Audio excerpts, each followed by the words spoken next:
Welcome back to the Racing Post weekly football postcast. We're going to tackle Sunday's game at 3 o'clock, which of course is Rotherham against Shrewsbury, that League One playoff final. We've got Malachy Rooney on the line from our friends at Paddy Power. And how did Paddy Power price this one up, Malachy? So Rotherham are the favs here at 5-4.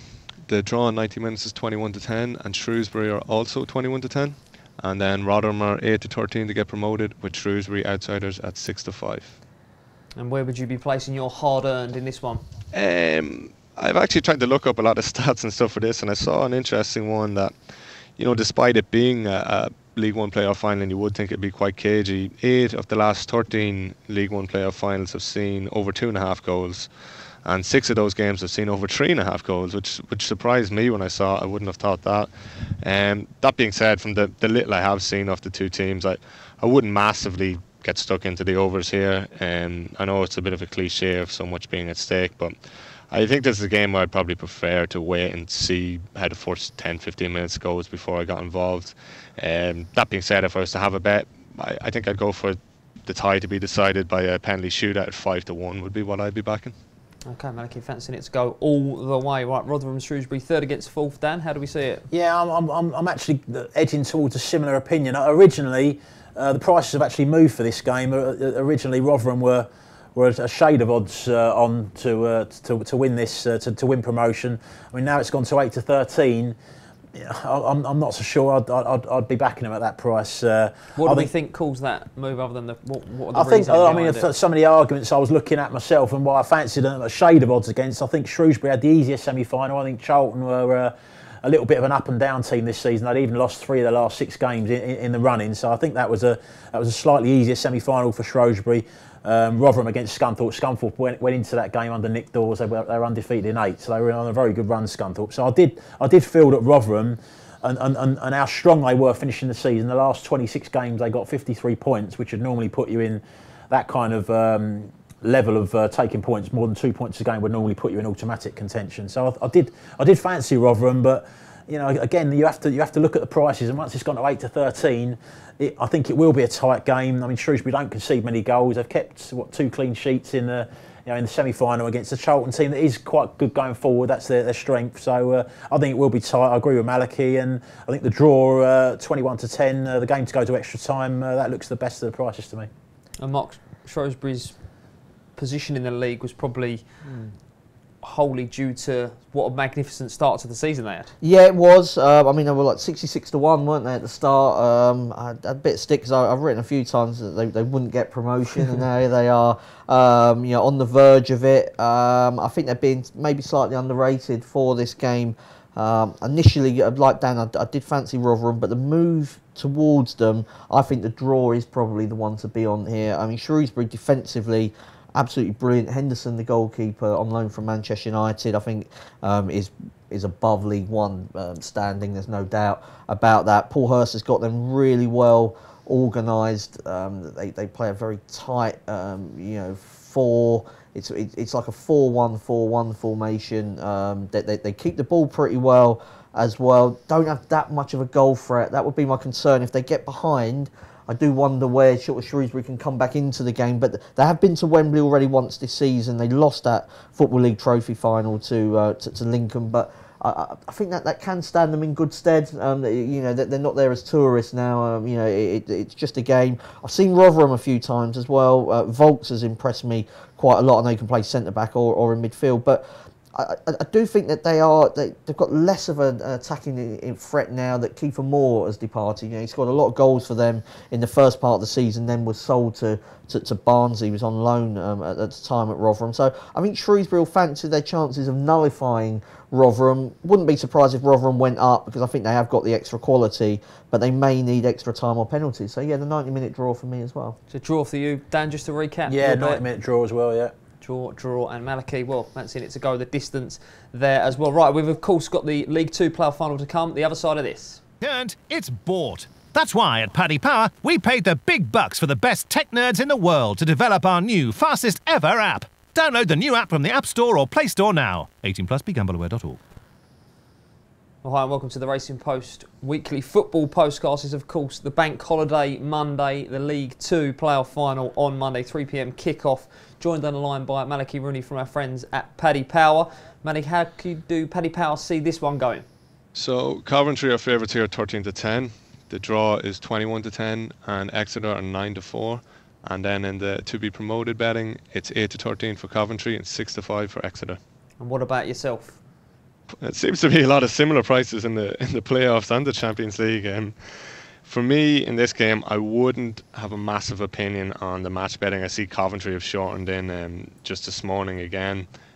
Just from talking to the lads in the office, there's a kid that plays for Coventry, Tom Bayliss, 19-year-old, 26 appearances, and he's hitting form. He's 3 goals in his last 5. So what I've been recommended to bet in this one is Tom Bayliss, first goal scorer, 11-1.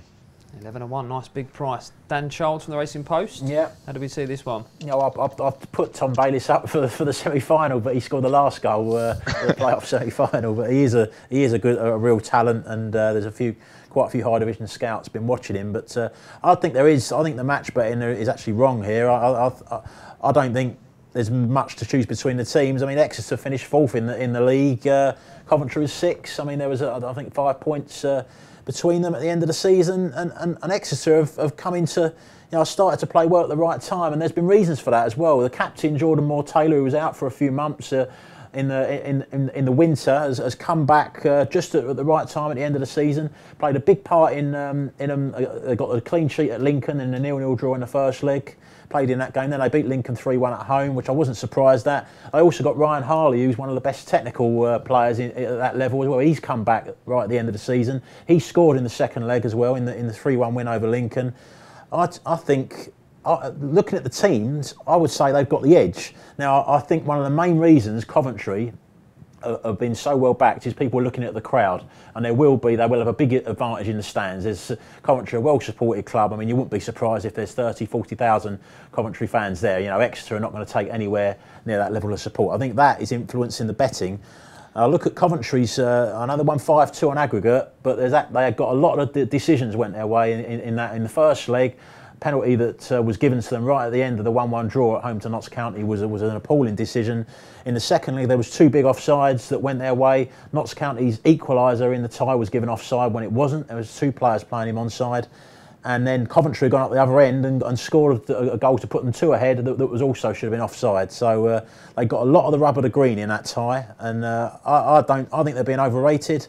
Exeter for me, just to win on the 90 minutes, I think it's a great bet at 9-4. Do you think that crowd factor is a big factor? I think it is a factor, but not as much to skew the betting to the extent it is. I do believe that having 2-1 or 3-1 advantage in the crowd is an advantage, but not to that extent. What if we all get on and jump in the Exeter end and maybe even it up? Yeah. Right, Mark, how do we see this one? Well, I agree to some extent about the crowd, being a factor in the market, but I also think the shot stats over the season are definitely playing a part here. I mean, Coventry was 2nd in shot on target shot ratio, so share of match shots, and you have a look at the other teams that were right up there in that statistic. Wickham got promoted, Lincoln went out in the semi-finals to Exeter, Luton got promoted with the best team in the division, and Accrington were champions, and that was the top 5 in the shots on target stats. Exeter trailed way down, 0.51, not much above league average. And then in shot ratio, so just share of match shots, not necessarily on target, Coventry again 2nd, and Exeter 0.45. Only 3 teams in the whole division were lower than that. Crewe, Forest Green and Yeovil, so 3 real strugglers. So I think that's definitely playing a part in the market, but this is a one-off game. I was just about to say, we've got a huge form guide the whole season, but it is a cup final. How much do you weigh that up as a punter? I think that most punters would still just say, well, I'd rather have 46 matches of shot stat data and bet on that. But I was looking, if Coventry are going to have more of the shots, which I mean over the season it looks like that they will do. I mean, I think McNulty is by far the most likely player to open the scoring. Stockley for Exeter scored a load of goals this season, but could come down to those 2, and I thought McNulty to open the score. And I saw him play at Crawley a couple of weeks ago, and they stuck him out on the left wing for some unknown reason, put him through the middle second half, and he was a much bigger threat. threat. I think he's a real quality player. Bayliss is languid playmaker, got a lot of ability, but I think he's sort of somebody that sees a pass and can slip McNulty in. I'm backing him to score first. I think that Coventry, I would like to be with them, but I think the market's probably moved too far that way. So like I say, I'll go for their main goal threat to get the opener. So to recap, your bet for that game? Mark McNulty to score first. And Dan? Yeah, Exeter on the 90. Excellent. Right then. Well, we've got plenty of action this weekend, so let's get the boys' best bet of the weekend. This will not be beaten. Mark, you have the honour. I'm going to go for, I don't fancy anything, really, Dave, but I'm going to go for Fulham to win the Championship playoff final in 90 minutes. They've won 18 games since Christmas in the league.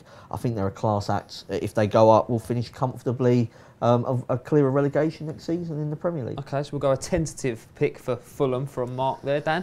I'm going to go, I think Exeter are way overpriced to win in 90 minutes at 9-4. I think, as I mentioned, Ryan Harley and Jordan Moore-Taylor made a big difference in the last couple of games, and I think they can help them win promotion. OK, Malachy, complete our treble for this weekend. I'm going to go for a bigger price selection in the Champions League final. I'm going to go for Kyler Navas to be booked in 90 minutes at 12-1. I think it's massive price considering if they're ahead by a goal or two going into the last 10-15 minutes, he's sure to time waste, and for that reason alone I think it's massively overpriced. Excellent stuff. Right then, we will be back with postcasts and live shows for the duration of the World Cup. Kicking off with, this is a date for your diary, we've got a preview postcast Thursday the 7th of June. Special live show on that evening with Bruce Millington, Mark here, Nick Goff and Ray Parler across all of our social channels, so do keep an eye out for that. If you do enjoy listening to our postcards, which of course you do, make sure you rate, review and subscribe on iTunes. Follow Paddy Power on Snapchat. The username is ThePaddyPower, and we promise there won't be any boring snaps about gigs, the weather or the gym.